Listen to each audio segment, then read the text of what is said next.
का ये देवर बबुआ कहा भौजी? अरे का सब्जी रखले हुआ हो? अरे भौजी सब्जी तो बहुत प्रकार के बा, तुम्हें चाही का है बतैबू? हाई लमका कैसे हो? अरे तुम्हें लमका चाही कि गोलका चाही पहले बतावा। हाई लमका का बतावा। हाय सुना बोला। अरे बोला भौजी कवन तुम्हें चाही बैगनवा बोला।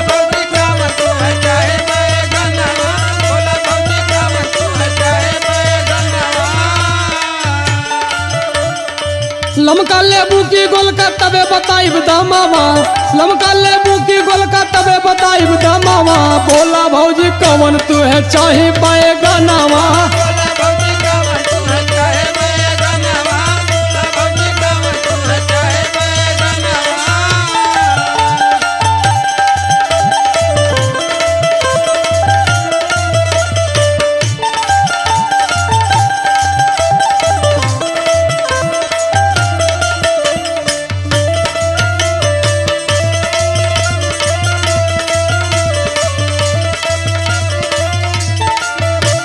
तो यही सब रखले हुआ कि और कुछ बा? अरे भौजी बहुत सब्जी बा, बहुत सामान बा। हाय सुना। हाई गोलका तोहार कैसे हो? हाय सुना गोलका के दाम बताओ तनी। बोला। गोलका के बाद 10 रुपया है, लमका के बाद 20 हो।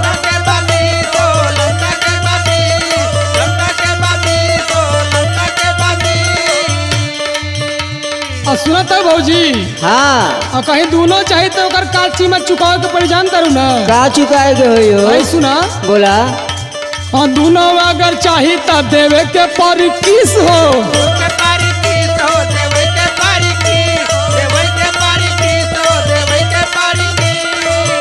तोहार दिमाग खराब बा का? अब चाहे तू जवन समझल, लेकिन हमार तो यह रेट बा भौजी। लगवा पिटाए। हाय सुना। बोला। गोलका के बाद 10 रुपया है, लमका के बाद 20 हो। दोनों अगर चाहिए तो देवे के परी 20 हो। कैला पसंद बाटे तोहरे कुल सामानवा। कैला पसंद बाटे तोहरे कुल सामानवा। बोला भौजी कवन तुहे चाही बैगनवा बोला।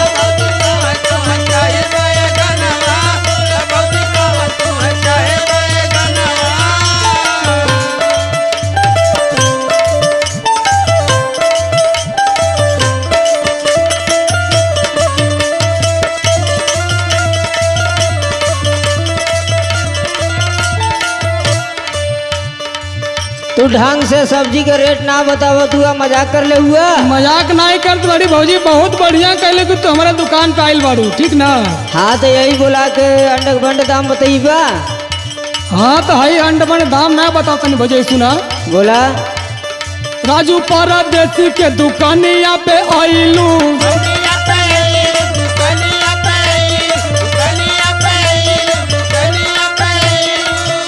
हाँ तो जल्दी बस सही बतावा, ना तो गुड्डू का दुकाने जा।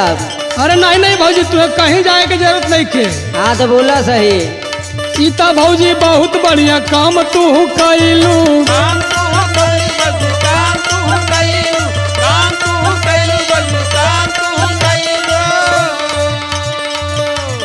राजू परदेसी के दुकानिया पे आइलू। सीता भौजी बहुत बढ़िया काम तू कैलू। पूरी बाजार में बा फेमस हमर नामावा। पूरी बाजार में बा फेमस हमर नामावा। बोला भौजी कवन तुहे चाही बैगनवा।